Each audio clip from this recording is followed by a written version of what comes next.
ಮಹತ್ವದ ಬೆಳವಣಿಗೆಯೊಂದರಲ್ಲಿ ಹಾಸನದಲ್ಲಿ ಪ್ರಜ್ವಲ್ ರೇವಣ್ಣ ಪರ ಬಿಜೆಪಿ ರಾಜ್ಯಾಧ್ಯಕ್ಷ ವಿಜೇಂದ್ರ ಬಿರುಸಿನ ಮತ ಪ್ರಚಾರ ನಡೆಸಿದ್ದಾರೆ. ವಿಶೇಷವಾಗಿ ಹೊಳೆ ನರಸೀಪುರದಲ್ಲಿ. ಹೊಳೆ ನರಸೀಪುರ ರೇವಣ್ಣ ಅವರ ಸ್ವಕ್ಷೇತ್ರ. ರೇವಣ್ಣ ಅವರ ವಿರುದ್ಧ ಕಳೆದ ಬಾರಿ ಶ್ರೇಯಸ್ ಪಟೇಲ್ ಕೇವಲ 3,000 ಮತಗಳ ಅಂತರದಿಂದ ಗೆದ್ದಿದ್ರು. ಅದೇ ಶ್ರೇಯಸ್ ಪಟೇಲ್ ಇವತ್ತು ಹಾಸನದಲ್ಲಿ ಪ್ರಜ್ವಲ್ ರೇವಣ್ಣ ಅವರ ವಿರುದ್ಧ ಕೂಡ ಸ್ಪರ್ಧೆಗಿಳಿದಿದ್ದಾರೆ. ಪ್ರೀತಮ್ ಗೌಡ ಕಾರಣಕ್ಕಾಗಿ ಹಾಸನ ಏನಾಗುತ್ತೆ ಅನ್ನುವಂಥ ಅನೇಕ ಕುತೂಹಲಗಳಿತ್ತು. ಕೊನೆಗೂ ಹೈಕಮಾಂಡ್ ಮಾತಿಗೆ ತಲೆ ಬಗ್ಗದ ಹಂಗೆ ಕಾಣ್ತಾ ಇದೆ ನೋಡಿ. ವಿಜೇಂದ್ರ ಹೊಳೆ ನರಸೀಪುರದಲ್ಲಿ ಪ್ರಜ್ವಲ್ ರೇವಣ್ಣ ಪರ ಪ್ರಚಾರ. ಅವರ ಜೊತೆ ಪ್ರೀತಮ್ ಗೌಡ ಇದ್ದಾರೆ, ಕಾದು ನೋಡಬೇಕಾಗಿದೆ. ರೇವಣ್ಣ ಇದ್ದಾರೆ, ರೇವಣ್ಣ ಅವರ ಪುತ್ರನಿಗಾಗಿ. ಆಮೇಲೆ ರೇವಣ್ಣ ಯಾವತ್ತೂ ಕೂಡ ದೇವರು ದಿಂಡ್ರು ಹಾಟ್ ಫೇವ್ರೇಟ್ ಅವ್ರದ್ದು. ಅಲ್ಲಿ ದೇವಸ್ಥಾನ ಕರ್ಕೊಂಡು ಹೋಗ್ತಾರೆ.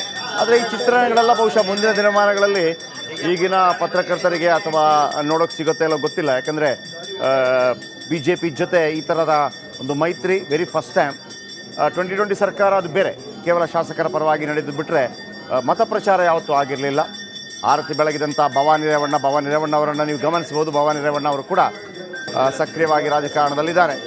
ಮತ್ತೊಂದು ಕಡೆ ಪ್ರಜ್ವಲ್ ಪರ ವಿಜೇಂದ್ರ ಪ್ರಚಾರ ಆರಂಭ ಮಾಡಿದ್ದಾರೆ ಹೊಳೆ ನರಸೀಪುರದಲ್ಲಿ. ಮಹತ್ವದ ಬೆಳವಣಿಗೆಯೊಂದರಲ್ಲಿ ಹಾಸನದಲ್ಲಿ ಪ್ರಜ್ವಲ್ ರೇವಣ್ಣ ಪರ ಬಿಜೆಪಿ ರಾಜ್ಯಾಧ್ಯಕ್ಷ ವಿಜೇಂದ್ರ ಬಿರುಸಿನ ಮತ ಪ್ರಚಾರ ನಡೆಸಿದ್ದಾರೆ. ವಿಶೇಷವಾಗಿ ಹೊಳೆ ನರಸೀಪುರದಲ್ಲಿ. ಹೊಳೆ ನರಸೀಪುರ ರೇವಣ್ಣ ಅವರ ಸ್ವಕ್ಷೇತ್ರ. ರೇವಣ್ಣ ಅವರ ವಿರುದ್ಧ ಕಳೆದ ಬಾರಿ ಶ್ರೇಯಸ್ ಪಟೇಲ್ ಕೇವಲ 3,000 ಮತಗಳ ಅಂತರದಿಂದ ಗೆದ್ದಿದ್ರು. ಅದೇ ಶ್ರೇಯಸ್ ಪಟೇಲ್ ಇವತ್ತು ಹಾಸನದಲ್ಲಿ ಪ್ರಜ್ವಲ್ ರೇವಣ್ಣ ಅವರ ವಿರುದ್ಧ ಕೂಡ ಸ್ಪರ್ಧೆಗಿಳಿದಿದ್ದಾರೆ. ಪ್ರೀತಮ್ ಗೌಡ ಕಾರಣಕ್ಕಾಗಿ ಹಾಸನ ಏನಾಗುತ್ತೆ ಅನ್ನುವಂಥ ಅನೇಕ ಕುತೂಹಲಗಳಿತ್ತು. ಕೊನೆಗೂ ಹೈಕಮಾಂಡ್ ಮಾತಿಗೆ ತಲೆ ಬಗ್ಗದ ಹಂಗೆ ಕಾಣ್ತಾ ಇದೆ ನೋಡಿ. ವಿಜೇಂದ್ರ ಹೊಳೆ ನರಸೀಪುರದಲ್ಲಿ ಪ್ರಜ್ವಲ್ ರೇವಣ್ಣ ಪರ ಪ್ರಚಾರ. ಅವರ ಜೊತೆ ಪ್ರೀತಮ್ ಗೌಡ ಇದ್ದಾರೆ, ಕಾದು ನೋಡಬೇಕಾಗಿದೆ. ರೇವಣ್ಣ ಇದ್ದಾರೆ, ರೇವಣ್ಣ ಅವರ ಪುತ್ರನಿಗಾಗಿ. ಆಮೇಲೆ ರೇವಣ್ಣ ಯಾವತ್ತೂ ಕೂಡ ದೇವರು ದಿಂಡ್ರು ಹಾಟ್ ಫೇವ್ರೇಟ್ ಅವ್ರದ್ದು. ಅಲ್ಲಿ ದೇವಸ್ಥಾನ ಕರ್ಕೊಂಡು ಹೋಗ್ತಾರೆ.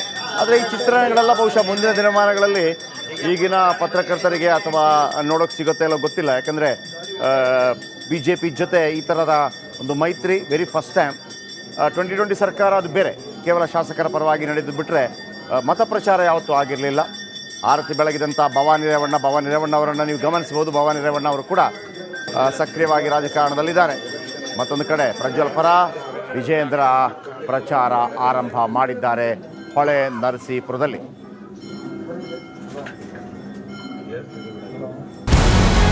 ನಮಸ್ಕಾರ, ಕರ್ನಾಟಕ ಪ್ರೈಮ್ ಟೈಮ್ಗೆ ಸ್ವಾಗತ. ನಾನು ಜಯಪ್ರಕಾಶ್ ಶೆಟ್ಟಿ. ಇಡೀ ಕರ್ನಾಡು ಇವತ್ತು ರೆಬೆಲ್ ಆಗಿ ನಿಂತಿದೆ. ಈ ಹಗರಣಗಳನ್ನು ಸದನದಲ್ಲಿ ಪ್ರಸ್ತಾಪ ಮಾಡಲು ಕೂಡ ಕಾಂಗ್ರೆಸ್ ಹಿಂದೇಟು ಹಾಕಿದ್ದೇಕೆ? ನಿಮ್ಗೆ ಸಂಬಳ ಅದಕ್ಕೆ, ನಿಮಗೆ ವಾಹನ ಅದಕ್ಕೆ, ನಿಮಗೆ ವೆಪನ್ ಅದಕ್ಕೆ. ನೀವು ಅದನ್ನು ಸೆರೆ ಹಿಡಬೇಕಾಗಿತ್ತು. ನೀವು ವಿದ್ಯುತ್ ಬರ ಇದೆ ಅಂತ ಹೇಳ್ತಾ ಇದ್ದೀರಿ. ಎಲ್ಲಿ ಬರ ಇದೆ ನೀವು ಹೇಳಬೇಕು. ಪಾಕಿಸ್ತಾನ್ ಆಕ್ಯುಪೈಡ್ ಕಾಶ್ಮೀರ್ ಅದು ಎಂದೆಂದಿಗೂ ನಮ್ಮದು. 40 ಮೆಷಿನ್ಗಳು ತಂದಿತ್ತು ನೋಟ್ ಎಣಿಸುವುದಕ್ಕೆ, ಅದೇ ಹಾಳಾಯಿತು. ಮಥುರಾದ ಗಲಾಟೆ ಇದೆಯಲ್ಲ, ಅದು ಸ್ಥಳೀಯವಾಗಿ ಕೂತು ಪರಿಹರಿಸಬಹುದಾದಂಥ ಕಾನೂನಿದೆ. ಗ್ಯಾರಂಟಿ ಯೋಜನೆಯಿಂದ ನಷ್ಟ ಆಗಿದೆ, ಲಾಭ ಆಗಿದೆ, ದಯವಿಟ್ಟು ಹೇಳಿ.